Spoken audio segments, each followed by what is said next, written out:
சக்கா kitchen 1 2 3. இன்றைக்கி சம்மரில் பசங்க லீவில் போட்டு படுத்துறதுக்கு வாய்க்கு எதமா நல்ல பரோட்டா பண்ணும். பரோட்டா மாவு பிசைகிறதுக்கு 3 கப்பு மைதா, 1 2 இது 3வது கப்பு. 3 கப்பு போட்டுட்டு அதுக்கப்புறம் தேவையான அளவு உப்பு, சும்மா கொஞ்சமாக அப்படியே மலைசாரெலாம் தூவி விட்டுட்டு அதில் நடுப்புற ஒரு நல்ல ஒரு பெரிய பள்ளத்தை நோண்டி அது உள்ள எண்ணெயை ஃபில் பண்ணுங்கள். 1 2 3. இப்போ அந்த எண்ணெயும் மாவையும் போட்டு ஒன்றா மிக்ஸ் பண்ணி அடுத்தது 200 ml தண்ணி, 200 ml தண்ணியை முழுசாக அப்படியே ஊற்றி யார் மேலேயாவது இருக்கிற கோவத்தை காட்டுற அளவுக்கு நல்ல மாவை போட்டு பெசன்னு பிசைங்க. அப்போ தான் மாவு நல்லா ஊறி பஞ்சு போல் பரோட்டா வரும். சாஃப்டாக நல்லா இழுத்து மாவை எவ்வளோ இழுத்து பிசைய முடியுமோ அவ்வளோ இழுத்து நல்லா பிசைய மாவு சூப்பராக ஊறி இருக்கும். பரோட்டா செம்ம சாஃப்டாக இருக்கும். பசங்களுக்கு இன்னொரு தடவை செஞ்சு கொடுன்னு கேட்குற அளவுக்கு இருக்கும். நல்ல கோவத்தெல்லாம் காட்டி முடித்ததுக்கப்புறம் திரும்ப கொஞ்சோண்டு எண்ணெயை ஊற்றி கையில் மாவு ஒட்டாத அளவு பதம் வந்ததும் நல்லா திரும்பவும் இன்னும் கொஞ்சம் எண்ணெயை ஊற்றி பெரட்டி திரும்ப லேசாக மாவை உருட்டி வச்சு எண்ணெயை கொஞ்சம் மேலே தூவி விட்டு ஒரு அரை மணி நேரம் இல்லை 2 மணி நேரம் நல்லா மாவை ஊற விடுங்க. அரை மணி நேரம் நல்லா மாவு ஊறினதுக்கப்புறம் திரும்ப கொஞ்சோண்டு கையில் 2 கையிலையும் எண்ணெயை நல்லா தடவிட்டு மாவை பரோட்டா கடை ஸ்டைலில் பண்ணுற மாதிரி நல்லா விரித்து 2 விரலுக்கு நடுப்புற வச்சு ப்ரெஸ் பண்ணிங்கன்னா உருண்டை ஈவனாக அழகாக முழுன்னு ஷேப்பாக வரும்.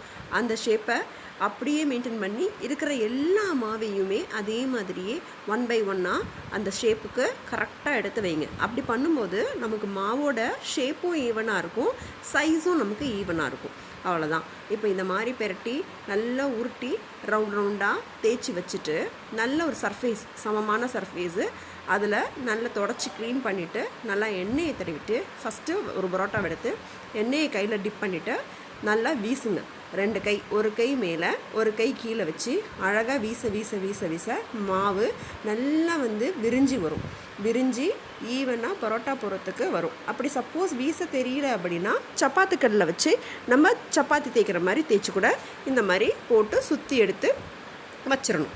சுற்றி வச்சதுக்கப்புறம் இது காஞ்சிரும். ஸோ காயாமல் இருக்கிறதுக்காக என்ன பண்ணுன்னா இது மேலே லேசாக திரும்பவும் கொஞ்சமாக எண்ணெயை ஊற்றி லைட்டாக அது மேலே தடவி வச்சிட்டிங்கன்னா எப்போ பரோட்டா போடணுமோ அப்போ போடுற வரைக்கும் இது காயாமல் இருக்கும். அதுக்கப்புறம் திரும்ப தோசைக்கல்லில் சூடு பண்ணி நம்ம பண்ண போகிறது பொரிச்ச பரோட்டா. ஸோ எண்ணெயை கொஞ்சம் கூட விட்டு நல்லா லேசாக பொரிச்ச பரோட்டாவுக்கும் ரொம்ப தட்டையாக தட்டக்கூடாது, கொஞ்சம் தான் சின்னதாக சைஸில் தான் இருக்கணும்.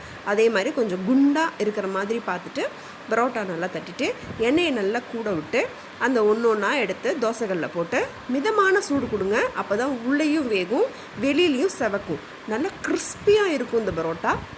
ஸோ அதுக்கு கொஞ்சம் பொறுமையாக நம்ம வேக வச்சு எடுக்கணும். இந்த மாதிரி திருப்பும் போது எண்ணெய் ஜாஸ்தியாக இருக்கனால கையில் தெரிக்கும். ஸோ வேறு ஏதாவது ஒரு கரண்டியை யூஸ் பண்ணி கொஞ்சம் பொறுமையாக மெதுவாக திருப்புங்க.